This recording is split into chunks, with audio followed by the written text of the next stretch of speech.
बिस्मिल्लाहिर्रहमानिर्रहीम। अस्सलाम वालेकुम। इस लेक्चर में अभी डिस्कस किया जाएगा solution of examples 8.1 to 8.4।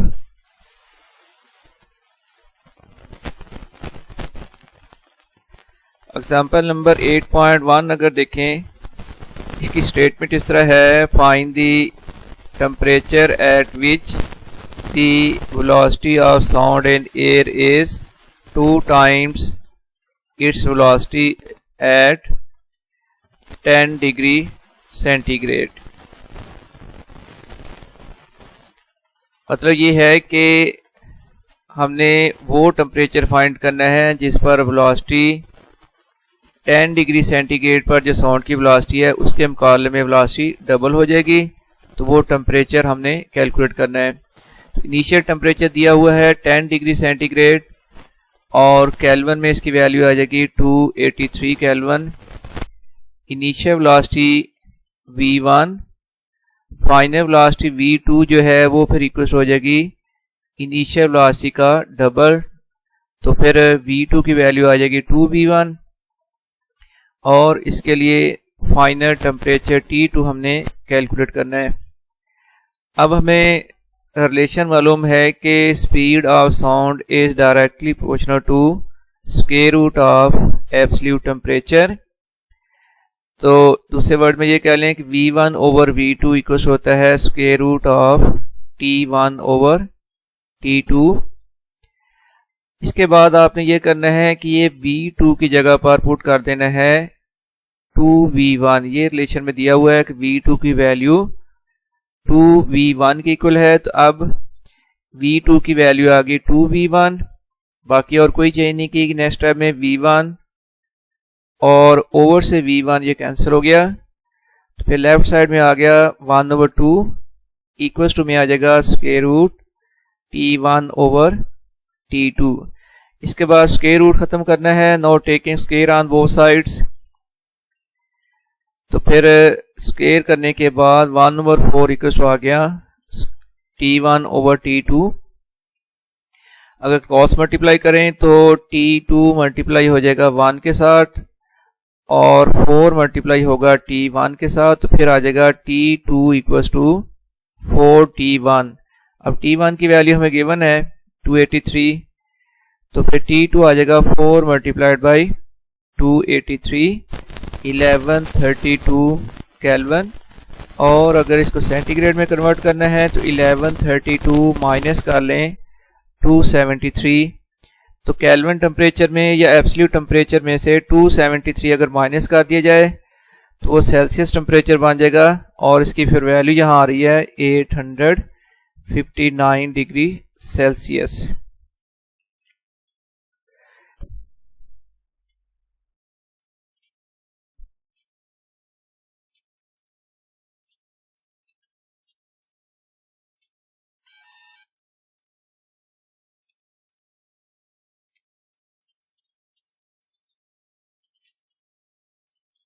Next फिर एग्जांपल है 8.2।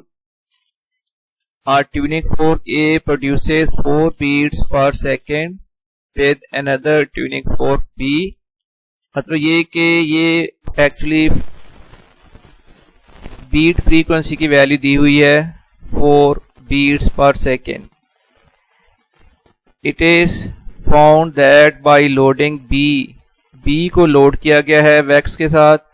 तो ये आप जानते हो कि जब किसी ट्यूनिंग फोर्क की प्रोंग के साथ वैक्स लगाई जाए तो उसकी फ्रीक्वेंसी डिक्रीज हो जाएगी।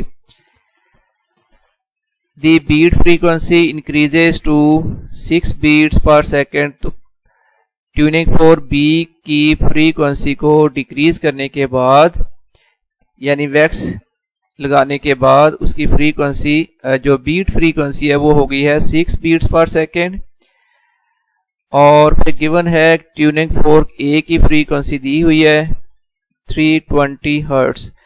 तो frequency of tuning fork A F A equals to 320 hertz और beat frequency before loading wax ये बीट फ्रीक्वेंसी जो है बेसिकली ये दो ट्यूनिंग फोर्क की फ्रीक्वेंसी के डिफरेंस के इक्वल होता है। तो F A minus F B equal to plus minus 4 hertz. और इसके बाद दिया गया है कि beat frequency after loading wax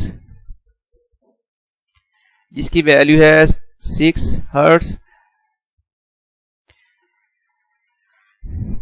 तो ये बीट फ्रीक्वेंसी को हम लिखेंगे F A minus F B dash. Dash मैंने लगाया है क्योंकि बी जो ट्यूनिंग फोर्क बी है उसकी फ्रीक्वेंसी को चेंज किया गया है। तो अब वो पहले फ्रीक्वेंसी एफ बी थी, अब उसको हम लिख देंगे चेंज फ्रीक्वेंसी को एफ बी डैश और इसकी वैल्यू फिर बीट फ्रीक्वेंसी की वैल्यू है 6 हर्ट्स। सॉल्व करने के लिए before adding wax before loading wax frequency given है F A minus F B equal to plus minus 4 hertz. F B की जो वैल्यू है वैक्स ऐड करने के से पहले वो आ जाएगी F A plus minus F B plus minus 4 hertz. It means के 320 प्लस 4 और 320 माइनस 4। तो इसकी वैक्स लगाने से पहले जो ट्यूनिंग फोर्क बी है उसकी पॉसिबल फ्रीक्वेंसी 324 हर्ट्स या 316 हर्ट्स हो सकती है। इसके बाद वैक्स लगाने के बाद आफ्टर लोडिंग वैक्स अब बीट फ्रीक्वेंसी गिवन है F A minus F B dash equal to 6 hertz. F B dash की अगर वैल्यू निकालें तो F A plus minus 6 hertz.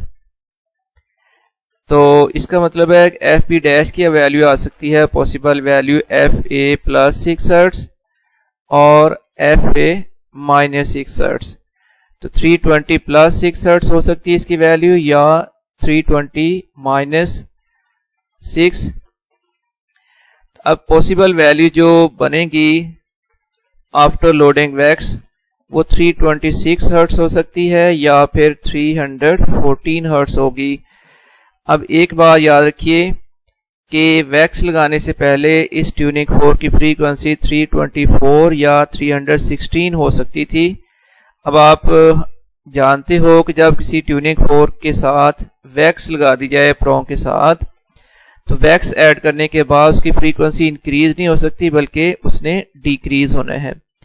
अगर 326 हर्ट्ज कंसीडर किया जाए तो ये तो फ्रीक्वेंसी इंक्रीज होगी है, दैट इज नॉट पॉसिबल।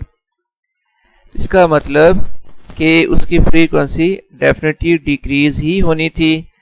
तो इसलिए जो करेक्ट ऑप्शन होगी वो 314 हर्ट्ज हो सकती है।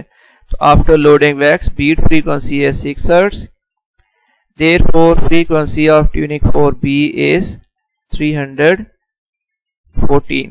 और ये देखिए कि ट्यूनिंग फोर्क ए की फ्रीक्वेंसी जो कि फिक्स रहेगी वो 320 है। तो वैक्स ऐड करने के बाद ट्यूनिंग फोर्क बी की फ्रीक्वेंसी डिक्रीज हो जानी थी, वो अगर 314 लें तो फिर ऑटोमेटिकली जो बीट फ्रीक्वेंसी है उसकी वैल्यू आ जाएगी 6 हर्ट्ज।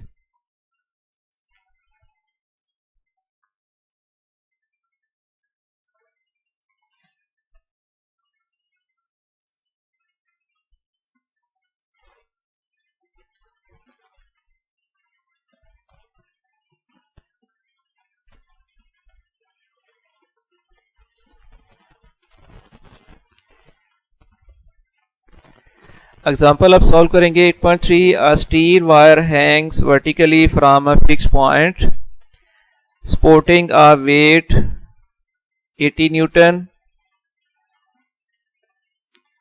इसका मतलब वेट जो सस्पेंड किया गया है एफ की वैल्यू वो है 80 Newton at its lower and supporting a weight of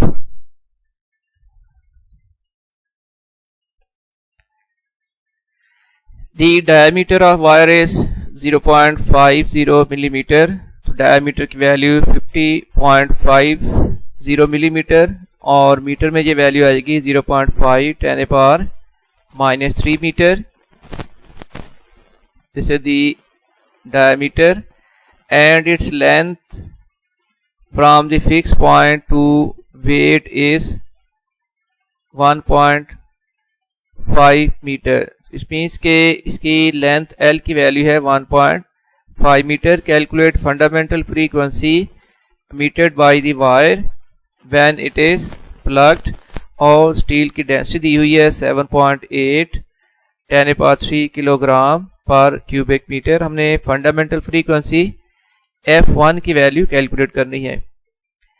अब आपको मालूम है कि फंडामेंटल फ्रीक्वेंसी का रिलेशन होगा 1/2L स्क्वायर रूट F/m, और m इसमें होता है मास पर यूनिट लेंथ। तो मास के लिए रिलेशन आ जाएगा density multiplied by volume over length. क्योंकि आप जानते हो डेंसिटी कुछ होती है मास पर यूनिट वॉल्यूम, तो वहां से मास की वैल्यू आ जाएगी डेंसिटी मल्टीप्लाइड बाई वॉल्यूम। अब देखो कि वॉल्यूम का फार्मूला हो जाएगा πr²L। अगर एक सिलेंड्रिकल शेप रेगुलर बॉडी का रेडियस गिवन है तो उसका फिर वॉल्यूम इक्वल होगा πr²L। तो rho multiplied by πr²L over L, L और L कैंसिल कर दें तो फिर ये रिलेशन आ गया रो मल्टीप्लाइड बाई πr²। अब वैल्यू पुट करें 7.8 10⁻³ मल्टीप्लाइड बाई पाई की वैल्यू 3.14 और रेडियस की वैल्यू है 0.25 10⁻³ इसका स्क्वायर हो गया। तो इस तरह फिर मास की वैल्यू कैलकुलेट हो जाएगी। इसकी वैल्यू आ जाएगी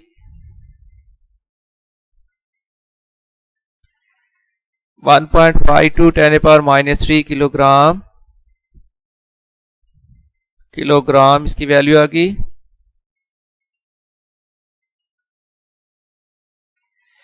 और अब यही जो वैल्यूज हैं L, F और M की ये हम पुट करेंगे इक्वेशन नंबर 1 में। तो F1 फिर इक्वल आएगा 1/2 multiplied by 1.5 into square root 80/1.2 10⁻³ तो कैलकुलेशन के बाद ये वैल्यू बनती है 76.22 और इसको राउंड ऑफ कर लें तो हम 76 लिख सकते हैं। तो इसका मतलब फंडामेंटल फ्रीक्वेंसी इक्वल टू आ जाएगी 76 हर्ट्ज।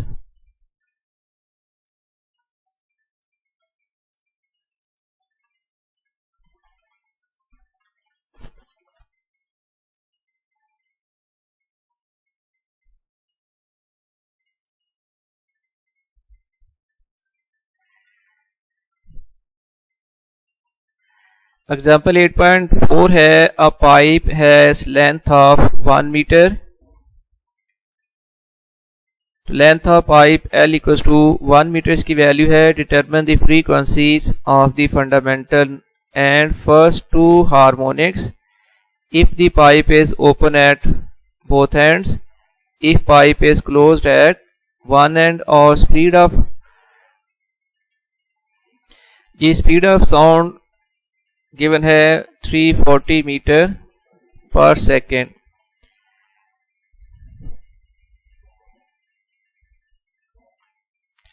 और हमने फाइंड करना है frequency of fundamental note and next 2 harmonics if pipe is open at both ends. तो फाइंड करेंगे F1 और नेक्स्ट 2 हार्मोनिक्स हो जाएंगे F2 and F3।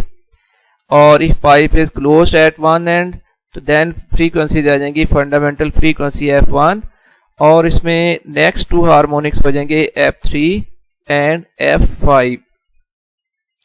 Formula use करेंगे यहां पर when pipe is open at both ends. तो फ्रीक्वेंसी ऑफ nth हार्मोनिक के लिए रिलेशन होता है NV/2L। F1 फाइंड करने के लिए आप n की वैल्यू 1 पुट कर दें तो F1 फिर इक्वल आ जाएगा 1V/2L। वैल्यूज पुट की हैं 340/2 मल्टीप्लाइड बाई 0.5।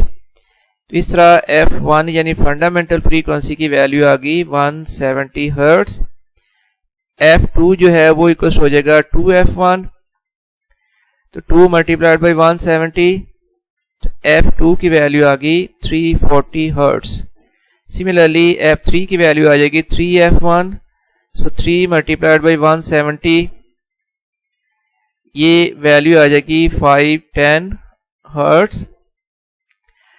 डी पार्ट में था when pipe is closed at one end, और इसके लिए nth हार्मोनिक की फ्रीक्वेंसी का रिलेशन होता है NV/4L।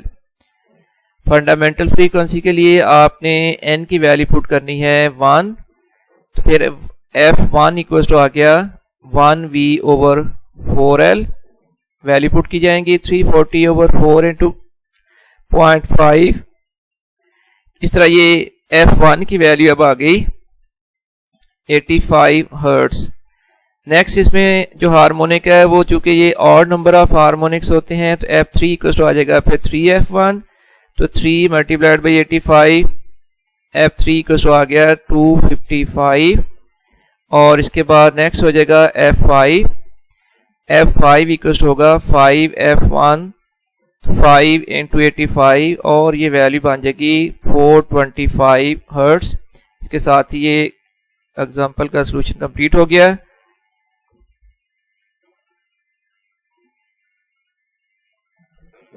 इसके साथ ही ये लेक्चर कंप्लीट करते हुए अब मैं आपसे इजाज़त चाहूँगा। अल्लाह हाफिज़।